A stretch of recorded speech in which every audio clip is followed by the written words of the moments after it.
possibly do some fishing, because there's a boat for hire somewhere. But that's all I know. I'll see what happens when I get up there. I'll now give it to Pauline to say something. My name's Pauline. I've got a very naughty boyfriend who's called Clive. Well, I'm a little wee bit older than Clive, just old enough to be his grandmother. And I was born in Kidderminster, which is about 70 miles from Oxford. And I've got a nice mummy and daddy. They live in Kidderminster. I haven't got any grandparents. They died when I was a little tiny girl. Now, I'm a teacher. I teach 10s to 18-year-olds French, and right little brats they are too. But really I like teaching.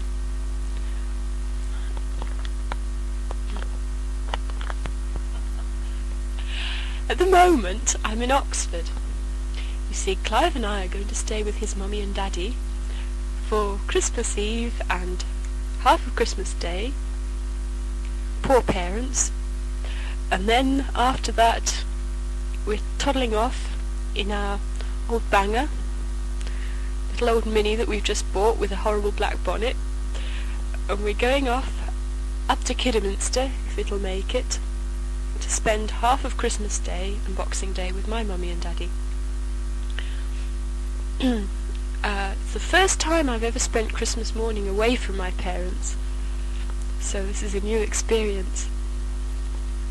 Perhaps it's a worse one with Clive. On Monday we're going up to Argyllshire in Scotland, and then I'm really going to suffer, because I'm driving part of the way, and Clive's an absolute pig when he's trying to teach me to drive. He bullies me and shouts at me and makes me cry, and then pushes me out of the driving seat and insists on driving himself.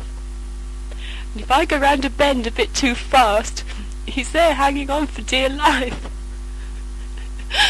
And when we get up to Scotland, heaven help me, because Clive thinks he's a better cook than I am, so he's going to try poisoning me off, but at least I shall have a rest.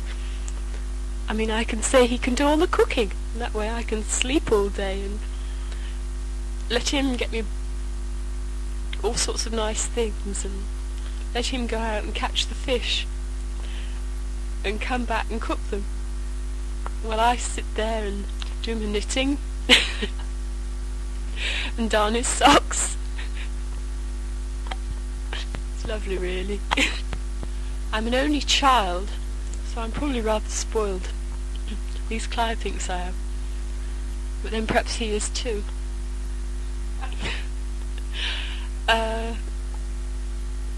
When we come back from Scotland, I'm going home for a little while, I think, so Clive will be rid of me for a while and have some peace. I shall see my mum and dad. They're quite old, my parents. They waited a long, long time for me, and then heaven help them, they got me. I've got a sweet dad who spoils me terribly. He did a lot of work on my car for me, and he's promised to do a whole lot more when he can get his hands on the car again.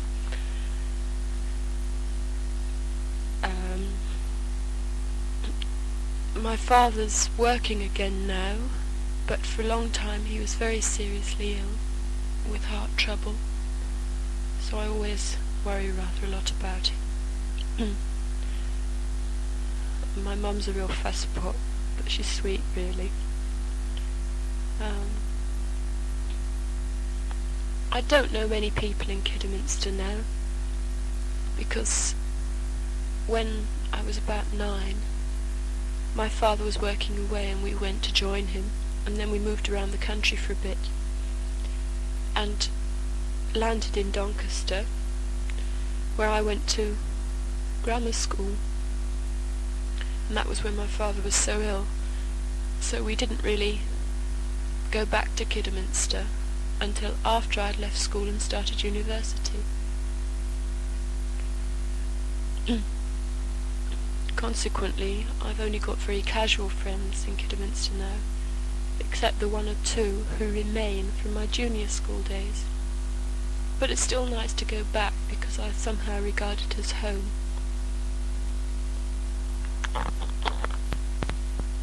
At the moment, I'm at Clive's grandparents', who are really nice, and they've given us some coffee and some bread pudding or cake, I'm not quite sure which.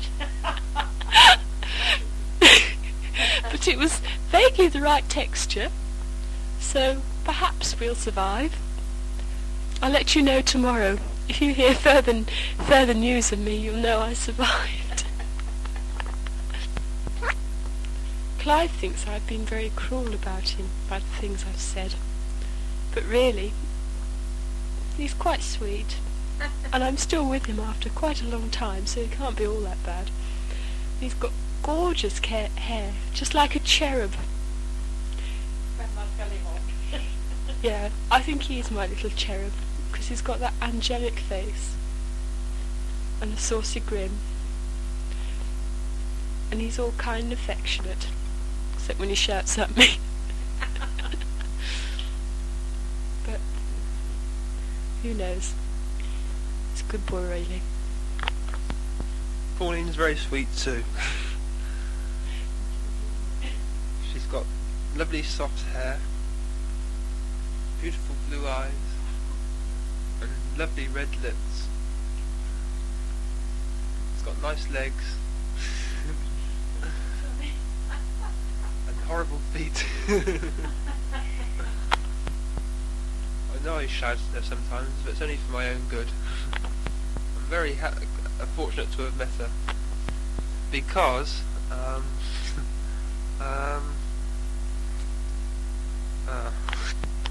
she's been a big help to me. That's what Grandpa told me to say. She's quite a good companion, really. I know what I'd do without her. I wish everyone a happy Christmas.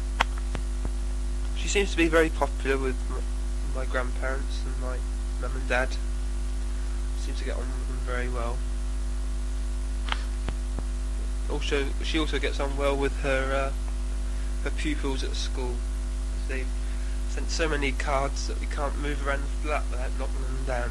In fact, there's so many that those that are written in pencil we rub out and send to other people. Thanks very much for Clive, and thank you very much, Pauline, for what you've said, because it's been very nice, very interesting. I hope this recording will go off all right, so we have something to remember you with as the days go by. When you're a long way away, working away at your school, while Clive is studying to be an architect, I hope he'll be successful. And the Gran and myself, we do wish you both every prosperity in the future. May you have a very, very happy time ahead.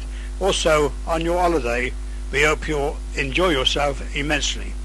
And when you see your mum and dad, please give them love and tell them we hope one day we shall have the pleasure of meeting them. Will you? Thank you very much. It's been lovely meeting this young couple. Clive's my little gollywog. Pauline, it's very nice to meet her, it's nice to know her. We're ever so glad to see them. Whenever they come our way, we're glad to see them come in. We welcome all their grandchildren. We're growing up with them. And love to all of you. Thanks. We wish you a Merry Christmas. We wish you a Merry Christmas. We wish you a Merry Christmas and a Happy New Year. Good tidings we bring to you and your king. We wish you a Merry Christmas and a Happy New Year. We wish you a Merry Christmas. We wish you a Merry Christmas. We wish you a Merry Christmas and a Happy New Year.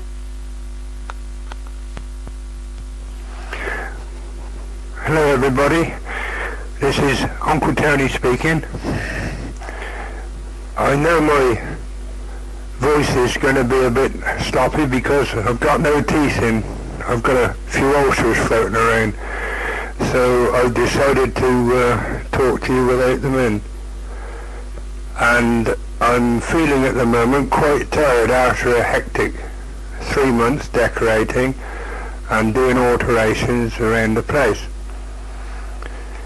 I started off by doing a trapdoor into the roof for the central heating tanks, and also to accommodate some of our extra bits and pieces that Auntie Rose wanted to get rid of in storage.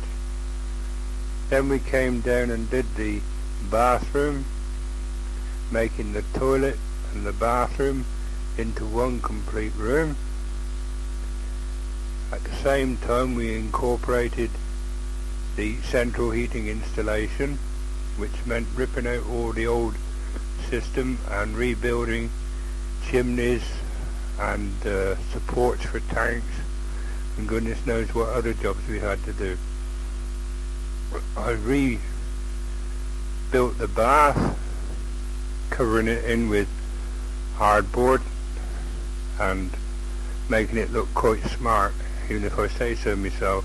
And I think Auntie Rose will agree with me. It looks very nice in the bathroom now. Then we decorated the landing and the stairs and the hall using a paper that's, well, unusual. It's quite a pretty complicated pattern, expensive, and Auntie Rose liked it, so obviously she's got to live with it all the days, so we put it up for her, make her as happy as we can. Then we move into the sitting room and the lounge, which I've now made into one large room, 26 feet by 13 foot 6, which, as you can understand, is quite a big expanse. Then we removed the chimney and chimney breast fireplace from the room, taking the heating convector back to the wall, around which I built a Bradford stone fireplace.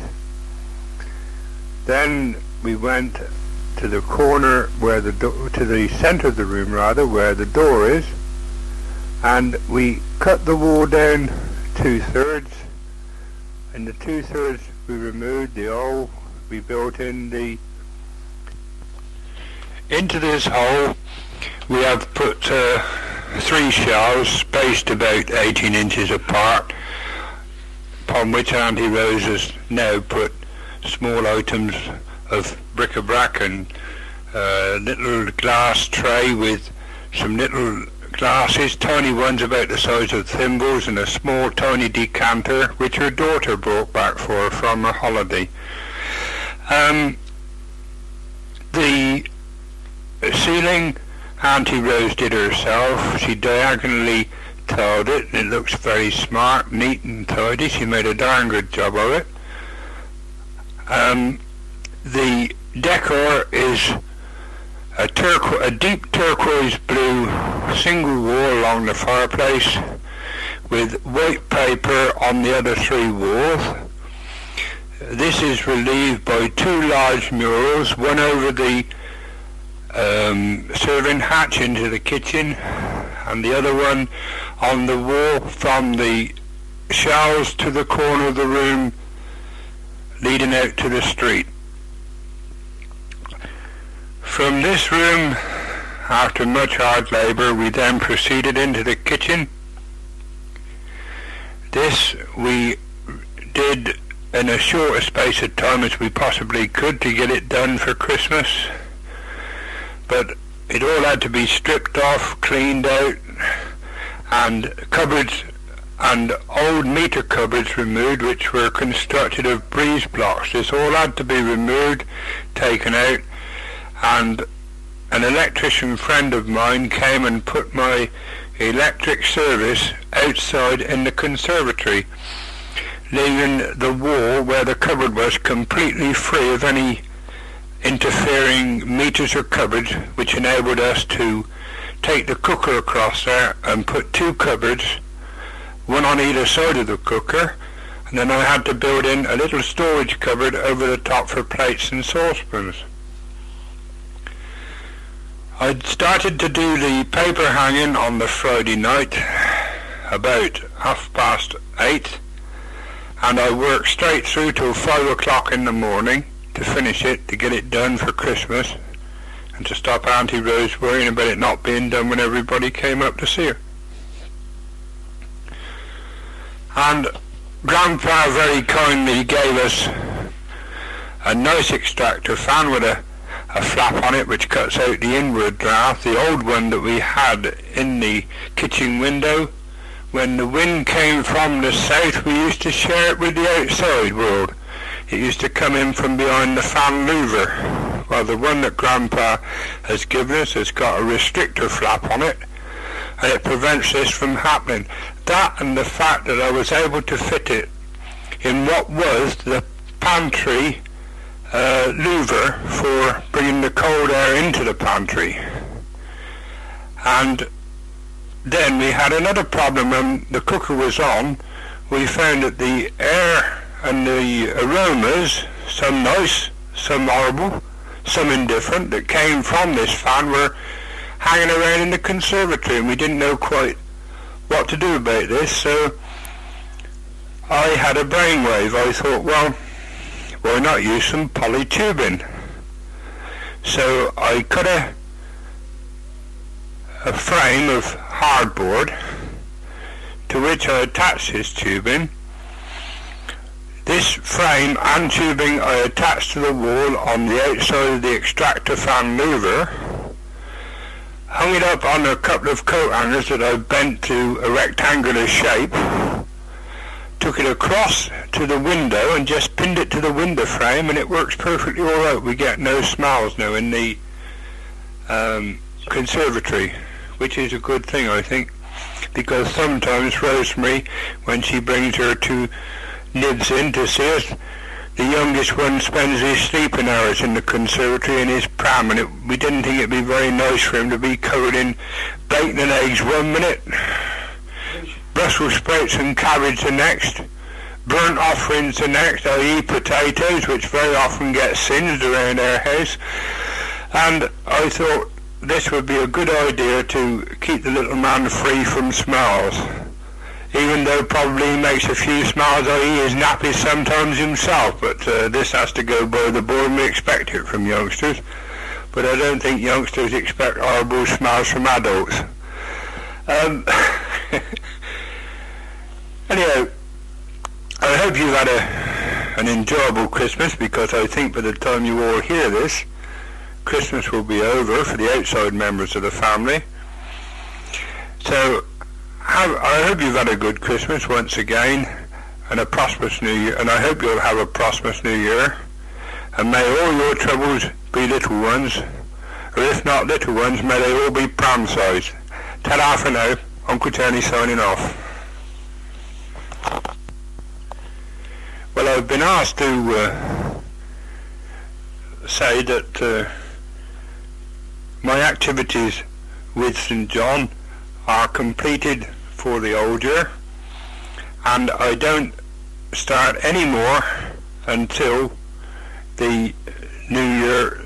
Actually, on New Year's Day, there's Pantomime New Theatre, 7 o'clock at night, which is a week today. Goody Two Shoes. Goody Two Shoes is the programme. In February, our division hopes to purchase its own ambulance, and Uncle Tony is becoming transport officer. So it looks as if I should be saying goodbye to the kids, well, as far as teaching them is concerned, and I should be taking over duties with the ambulance, whatever they may be. And we are in constant touch with the police on this service, and if they want ambulances in an emergency, then we have to turn out. And if anybody wants a private hire job done, i.e. from London Airport to the Ratcliffe for neurosurgery, or from the Ratcliffe home, shall we say, to Leicester General Hospital or to any of the other hospitals, then we provide this service at a cost.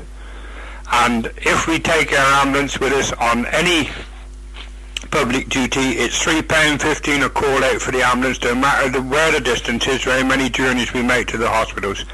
But if they want the ambulance out on a duty, then it's £3.15. That includes driver, mate and 2 nurses, which we think is a fair price, considering that people have to give up their time, we have to provide the diesel and run the ambulance and find the insurance money, which is about £60 for these vehicles as their PSV covered.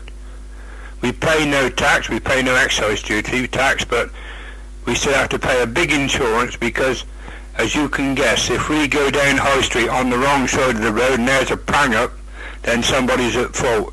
And if we're on the wrong side of the road, whether we're called on by the police or not, it's our responsibility. So as you can understand, we have to have a big coverage, apart from the one that's provided by the St John, which is quite comprehensive. Anyhow, on June the 18th we have a Jubilee Festival inspection at the Territorial Depot in Oxford, and the Lord Prior of the Order from London is coming down to do the inspection. This is June the 18th this year. So if any of you have got a few minutes to spare on the Sunday afternoon, come along, and we hope you will have an entertaining and interesting afternoon seeing some of the dignitaries of the order there, and we hope, with a bit of luck, to get the ambulance dedicated on the same day. Well, that's all for now. Thank you. Bye-bye. Oh, I see. Oh, this is Auntie Rose, Granny, everybody, to everybody speaking. And we've just had our Christmas dinner, which we thoroughly enjoyed with Gran and Grandpa's good company. Soon Rosemary, Edwin, Gary and Kerry are going to come visit us, and I know the place will liven up no end then. I'd like to say, first of all, Happy Christmas to you all. I haven't seen any of you for quite a long time, but it's nice to know that you still think of us as we think of you. It's nice to have Jennifer at home after being away at college. We should like to take this chance of wishing her and Mick every happiness as they're becoming engaged on New Year's Eve. She's soon going to go and phone him up, and I'm sure that will make her day and his as well. Maybe we'll hear Mick's voice too. It was nice to see Clive and Pauline yesterday, also Paul and Sue, and Vi the other day, and Joe too. It's nice when you do call in. I know we don't see one another very often, but when we do, well, we know you're very welcome here, and we'd be welcome if we came to see you. It's also nice to have the house tidy. It's been ages now we've been upside down, but I'm sure you'd be able to find your way in now if you came to visit us. We've had many Christmas cards from all over the place, and we'd like to say thank you too for yours, all of you who hear this recording. I'm sure Grandpa's going to take it all round to visit you when he comes, and it's very nice to think that he's taken the trouble to make these recordings, because it's something to keep and to look back on in future years when you're all separated. Well, now Christmas Day is on the go, and we shall soon be looking forward to the new year with lots of work to do in the garden. Everything is at a standstill, but green still. No snow yet. I expect we have got that to come. Then we'll have the pleasure of seeing all the bulbs coming up and the trees blossoming, and endless jobs to do, of course. Still, this is great fun, I think, anyway. Well, I hope you all have a happy Christmas, and wish you all a happy New Year. I think I shall have to go now, because I've got to start preparing the feast for when they all sit round later on, if I can wake them up, that is. So, cheerio for now, and all the best to all of you. Rose. This is Susan speaking, and it is Christmas Day, and we've just had our dinner, and I'm helping with this recording. We are now expecting Rosemary to come along with Edwin, Gary and Kerry, and for tea, and we've got lots of things for them to eat. It's also nice to have Jennifer home from college, and I've missed her very much. It was nice to see Clive and Pauline last night, and Susan and Paul, and they looked very well. They were going to Tackley to see their mum and dad. We hope we shall see them before they go back. I expect you would like to know something about me. I am still going to school, and in my spare time I learn French and German. Next year I'll be going to Tech, and I shall be learning how to type. As well as all this work, I shall be looking forward to next year's holiday in April, where we'll be going to Austria to enjoy skiing, which I like very much. And I am thanking everybody who sent me Christmas presents, and I hope you'll have a happy new year. Thank you for the interest you have shown in me, and I also am interested in you. And I send you all my love. Also Mick as well. I've got a jolly nice mum and dad and lovely 2 sisters. I have lots more to say, but I must leave room on the tape for somebody else. Susan. Well, this is Jen's fiance, Mick. Been asked to say a few words to fill in a bit of tape. And as you know, Jen and I were engaged on New Year's Eve 1971. We've just come back from Oxford, very bruised and scarred after being dragged around the sales. Needless to say, we didn't buy anything. Typical. Well, at the moment we're around at Jen's Grand and Gramps. After we've just been to Oxford, just stopped in to listen to all these tapes, hear you lot and all your Christmas messages. Very interesting. Goodness knows what for everybody else. My biggest present will be when I get engaged to Mick on New Year's Eve, and that'll be lovely. At the moment he's at home with his mum and dad in Leicester, and I'm missing him very much. And I'm hoping to be able to speak to him in a few minutes on the telephone, all being well. At college I'm training to be a teacher, and the last month of term I was out in a school teaching children from 5 to 7 years old, and it was lovely, and they were lovely little kids. I enjoy college very much, and there's plenty of social life and plenty of work. In my spare time at college I'm learning to play the guitar, and I also belong to the basketball club for a bit of activity. Got lots of good friends at college, Joy and Carrie and Glyn, and they all make life fun. Next September I'm going to Switzerland with the college on a geography field course to the Val d'Arance, so that should be very nice because I don't know whether I should get a holiday anywhere else in the summer. During these Christmas holidays I've been working at the post office sorting out letters, so if any of you haven't got the Christmas cards that you should have done, it's probably my fault. I'd like to thank everybody for all the Christmas cards and presents and for making this Christmas lovely and happy. I'd like to send all of you my love and wish you all the very best of luck next year. My special love to my mum and dad for looking after me all these years and making it possible for me to go to college. Thank you. Thank you very much, Jennifer. Now, this is Gran speaking.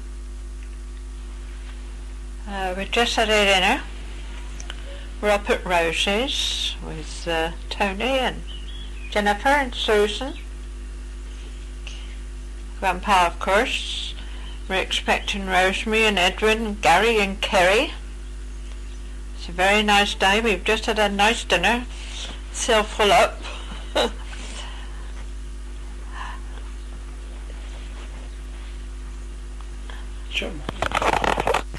That fact, I've just had a sleep. I can't think. Wish you all a happy Christmas, Merry Christmas and a very happy New Year. Thank you for the nice presents that we've received. It's nice to come amongst the family. Well, that's about all I can say. I wish you all a very happy New Year. That's all. Grandma. My love to each one of you. Glad to see you all. Bye-bye. Be brought in a bit. We're hoping to see George and Betty before the holiday's over. Don't know just when that'll be, but we shall see them one day. Bye-bye. Don't know what this is. Well, I'm here in my car with a hangover, needless to say.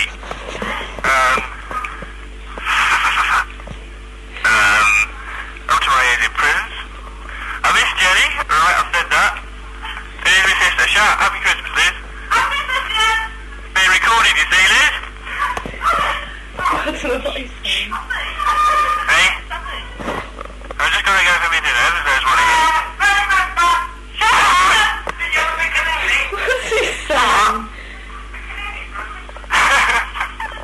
You'll have to excuse my family, they're all raving mad. A family trait.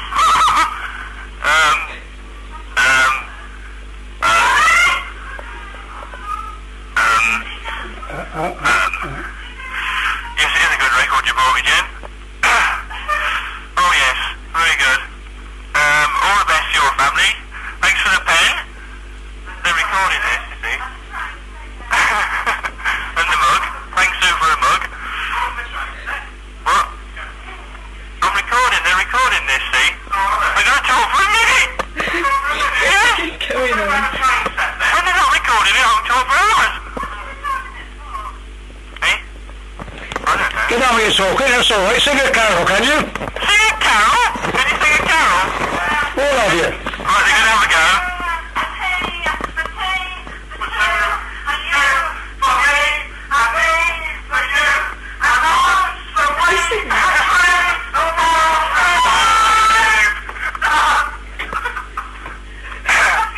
Did you get that? Yes, thank you very much indeed, and I'm going to give you Jennifer now. Thanks very much, Nick. Happy Christmas to all of you. Thank you very much. I'm putting on the Jennifer now. Happy Christmas. And say hello, but wish them happy Christmas. They didn't kiss it.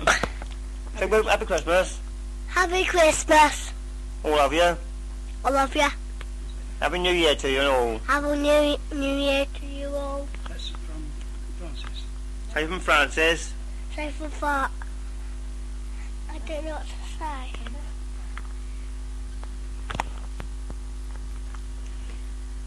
Hello, this is Betty speaking. Well, I'm enjoying my nice rest after a hard week at work. I've had my Christmas dinner and I don't think I can move out of this armchair. I'm going to make the men do the rest of it now. Of course, I don't know about Calvin and Godfrey. I think they're whacked out. Still, never mind. Hope you have a happy new year. All the best, Jennifer and Nick. See you all soon. Bye-bye. This is Godfrey speaking on behalf of Dorothy and Louisa, wishing everybody a happy Christmas and happy New Year, and congratulations for the rest of the year. Just a quick message from me and my girlfriend Dot, wishing you a very Merry Christmas and a Happy New Year. All the best, Calvin. Say something then. Say hello, this is Rosemary and Edwin and Gary. Christmas 1971. We're all at 29 Desborough Crescent at the moment, hoping for a nice big tea, aren't we? And we've just been to Gran and Grandad Walter at Cumberland Road, and we've got Kerry with us as well, of course. And we've had a nice dinner there with all the usual Christmas goodies. Previous to that, we were at Kidlington, where we saw John and Maureen and their children. And of course, Gary came away with Kerry loaded with presents as usual. And before that, we were at Vista, where we called in to see Joanna and her little baby sister Belinda, didn't we? And then we all came over here. And Gary's had all sorts of things for Christmas. And so far, we've had a very good time. And is Gary going to say something now? Can you say hello? Say hello. Say hello to that little box. Say hello. You listen. Say hello to the little box. Deep breathe in. Say hello to Kerry.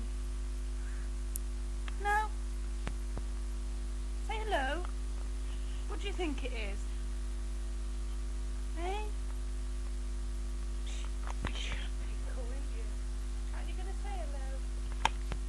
Hello, this is Edwin here.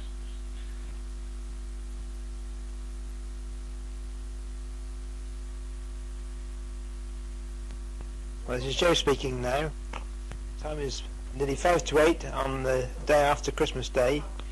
We can't really call it Boxing Day because it's Sunday, and Boxing Day is never on a Sunday, like the Greek tune. I've been listening to what everybody else has had to say. I've been quite surprised, pleasantly surprised, how well they've all managed to talk on this machine. We had a good Christmas. For the first time for many years, Vi and myself received a visit in the night from Father Christmas. I think on this occasion I almost caught him because I heard the wrestling noise, which I think must have woken me up because I was trying to identify the sound, and I checked visually to see what was happening. I could just see the break in the curtains, and I was making sure the curtains weren't moving, that somebody got their hand through the window picking their presents up. And I became aware of a weight on my feet. And I could hardly sleep for the rest of the night because I wondered what on earth I was going to find in the morning when I opened this stocking. Anyway, I know now that Father Christmas has got long hair. And according to Pauline, looks like a cherub. Well, we've got Paul and Sue, and Pauline and Clive home for Christmas Day. They all arrived on Christmas Eve.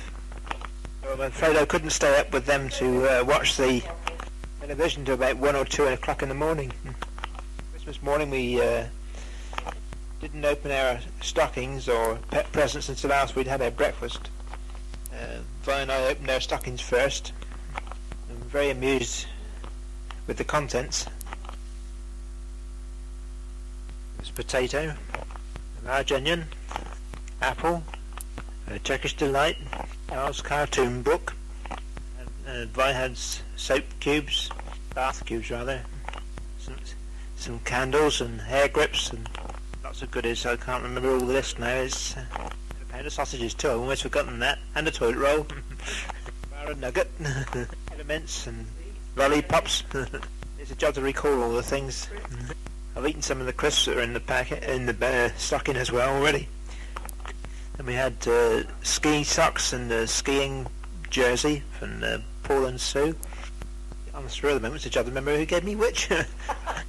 A thing for brushing the suit to pick up the fluff. A shirt from Vi, and I've already got an anorak, which I managed to wear it in the open air for the first time on Christmas Day. You certainly can't see me coming. A nice orange colour. Vi also has got an anorak. A red one, brilliant red. The black ski pants, just like the post office letterbox. Paul and Clive and myself, we went for a good long walk Christmas morning, around about 5 or 6 miles. And came back to find the turkey nicely cooked, and we dealt with that very efficiently. Delilah came with us when we went for our walk.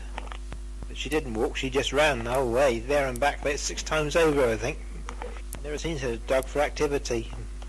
She seemed to love to hear her feet spatter in the mud. She had to have a bath when she got back. Then she laid out, absolutely stretched out, wet to the wide in the afternoon. Clive and Pauline left during the afternoon to go to Kidderminster. Then shortly afterwards, Paul and Sue left to go to have tea at their Sue's mother's. So Vi and I spent Christmas evening quietly watching the Goggle Box, retiring somewhere near midnight. Just before midnight we had a phone call from Clive from Kidderminster saying he'd forgotten his tablets which he had to take, so Boxing Day, or rather the Sunday morning, we nipped up to Kidderminster and back before we had our lunch. During the morning, of course, Mum and Dad arrived. We left the key under a yellow watering can in the garage, so they could get in and make themselves a cup of coffee before we got back. Paul and Sue arrived this afternoon to have tea with us. Just about brings us up to date, because we're just sitting around now. The first one to speak out of those that haven't spoken so far. Over to whoever is next on the list. Signing off. Hello everybody, this is Vi signing on now. I think Joe's related most of our Christmas activities, but it was nice to hear all your good wishes and to hear you all speaking. think you heard Clive and Pauline at the very beginning of this tape. So there's just leaves Paul and Sue now, our other son, to speak, and his wife. This has been a very happy Christmas for us. It's nice to have the two boys and Sue and Pauline home for Christmas Day. Of course, next year, all being well, Paul and Sue should have their son or daughter, whichever that may be. It is something we are all looking forward to very much indeed. I don't quite know how Delilah's going to take all this, because at the moment she is treated more like a child than a dog, but she's a lovely little animal and very friendly. At the moment she's laying peacefully on the floor with a crown round her neck, and she looks like Dog Toby. One thing about Christmas that I always enjoy is when we get all these cards from people that you don't see or speak to perhaps all the year, and then Christmas comes round and you hear everybody's news. It's just difficult to keep in touch with everybody, especially when you come from a very large family. And although I see my sisters quite often, we don't hear from them all that often, although we are on the phone and we can phone them up if anything important comes up. I would just like to make sure I'm remembering to thank everybody for their presents, which we've been very lucky with this year. But most of all, it was nice to see everybody and hear all your good wishes as well. I think I'll hand over to Paul and Sue now and let them have their say. So goodbye everybody, a very happy Christmas and a prosperous New Year to you all. This is Paul speaking. I expect you all know we are living down at Brighton now. We find that Brighton is a very nice place to live. In fact, we're both quite convinced that we don't want to move back to Oxford, let alone Birmingham. It's quite nice to drive along the seafront every day when you're going along to work. When you get a force 9 gale blowing, you can go down onto the seafront and watch the waves breaking over the promenade. By the way, if anybody is down Brighton way, don't forget to look us up. You go down to Brighton seafront and turn left, drive about 4.5 miles along the coast till you come to Saltdean, and our address is number 77 Greenbank Avenue. If you can't find it, you can reach us on the phone. Our number's Brighton 35348. All the same, it was very nice to come back up to Oxford for Christmas. Father Christmas has been very kind to us this year. He bought me a model aircraft which got a control line and a little diesel engine on it, so I can go up on the downs behind the house and fly it round and round. Came up to Oxford in Mabel, which is Sue's car, which is an old Morris Minor. So now we've got Mabel and Horace. Just started a new job about a month ago, which is selling double glazing. So if anybody knows anybody who wants any double glazing, make sure they get in touch with me, and I think they might be alright for a few quid. Next May we are expecting our first happy event with another addition to the family, Delilah being the first. Delilah, by the way, is one of these furry creatures from Cardiganshire in Wales, and it's interesting to note that sheepdogs seem to get their skills from instinct, because last time we came to Oxford, we went out into the garden on the Sunday morning, and there was 12 little piglets running around the garden. Delilah chased them out the garden into the field next door, and rounded them up and herded them into a corner and kept them pinned there until the farmer arrived, and then she chased them up the lane for him.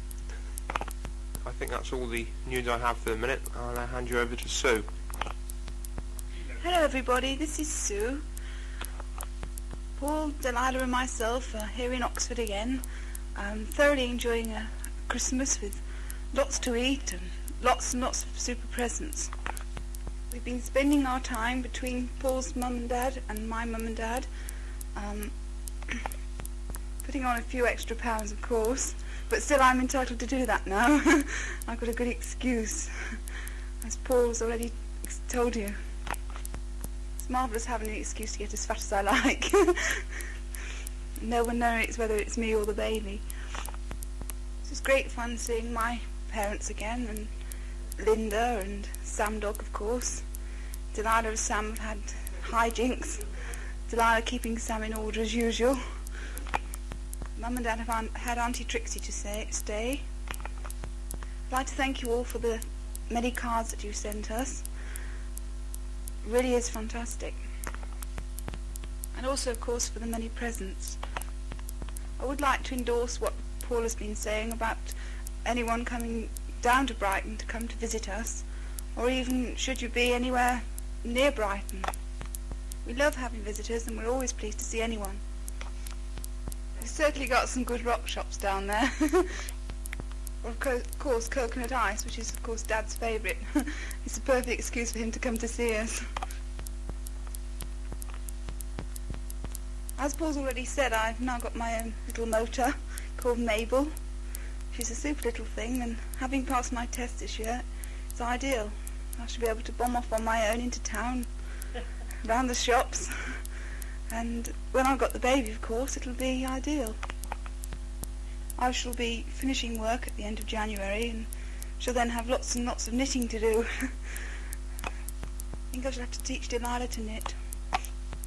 Thinking about all the work I've got to do, it's making me feel very tired, so I think I'd better come to an end. I'd like to wish everyone a Merry Christmas, it's not too late, and also a very happy and prosperous New Year.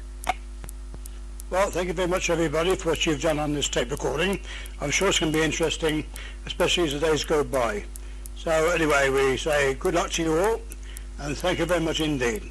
And we hope you'll have a jolly happy life, plenty of money, plenty of everything. God bless you. This is December the 26th, 1971.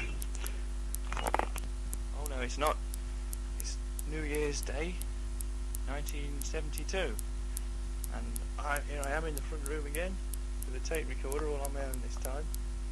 Say a few more words about me. I come originally from Thurmby near Leicester. I was born in the infirmary in Leicester. I lived in Thurmby for about 17 years before we moved out to Market Harp, where I lived for a year before coming down to Abingdon. We've got a rather old Victorian house in St Mary's Road where we all live. That's my parents and 3 brothers and a sister, Johnny, Peter and David, and a sister Elizabeth. David is the second in command. He's just left school. He's working at a garage, and he's just passed his City and Guilds in engineering. We're all very proud of him. Johnny's in his last year at grammar school. I haven't a clue what he's going to do when he leaves school. I don't think he has either. Liz